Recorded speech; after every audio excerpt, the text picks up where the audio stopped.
اللہ تبارک و تعالی نے قرآن مجید سورہ ابراہیم کی پہلی آیہ مبارکہ میں فرمایا کہ الف لام را کتاب انزلناہ الیک لتخرج الناس من الظلمات الی النور۔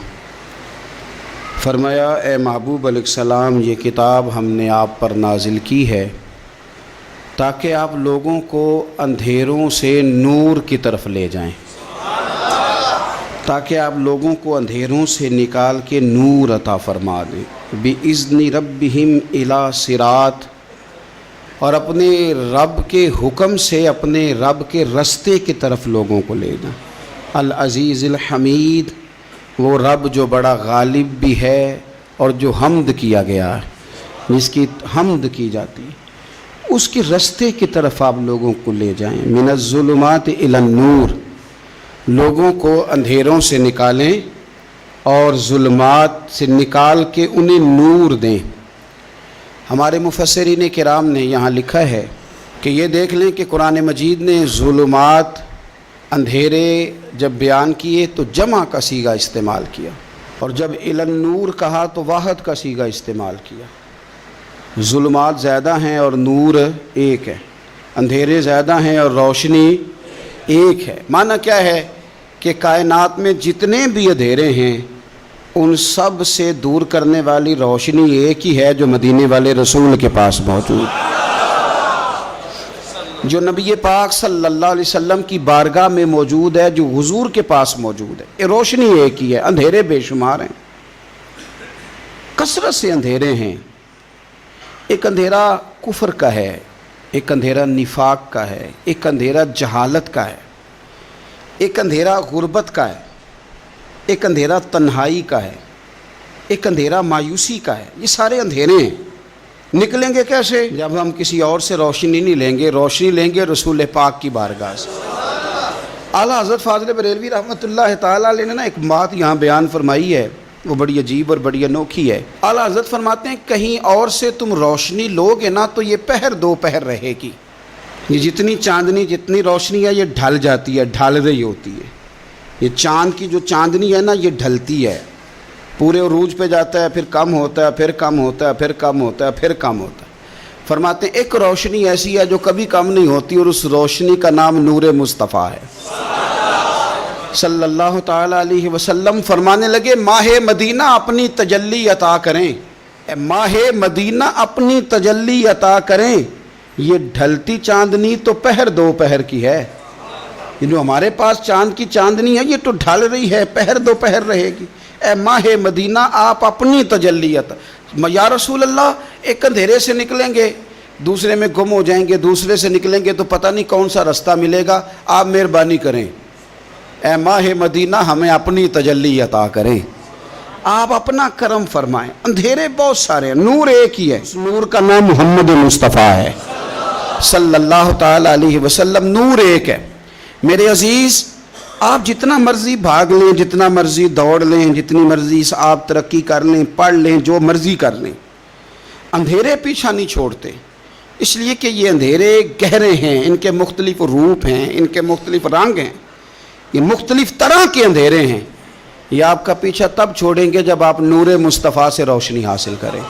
میرے رسول پاک صلی اللہ علیہ وسلم نے ہمیں روشنی دی ہے، میلاد والے محبوب صلی اللہ تعالی علیہ وسلم نے ہمیں نور دیا ہے، اور ہر موقع پر روشنی دی ہے، ہر موقع پر۔ کسی ایک موضوع پر آپ رسول پاک صلی اللہ تعالی علیہ وسلم کی کسی ایک موقع پر آپ حضور کی تعلیمات حاصل کرنا چاہیں گے تو درجنوں حدیثیں ملیں گی، آپ کو سینکڑوں کے لحاظ سے اشارے اور تعلیمات ملیں گی، ہر چیز آپ کو میسر آئے گی اور آپ کو لطف آئے گا۔ میں کل ایک بزرگ کی بات سن رہا تھا، مجھے بڑا مزہ آیا۔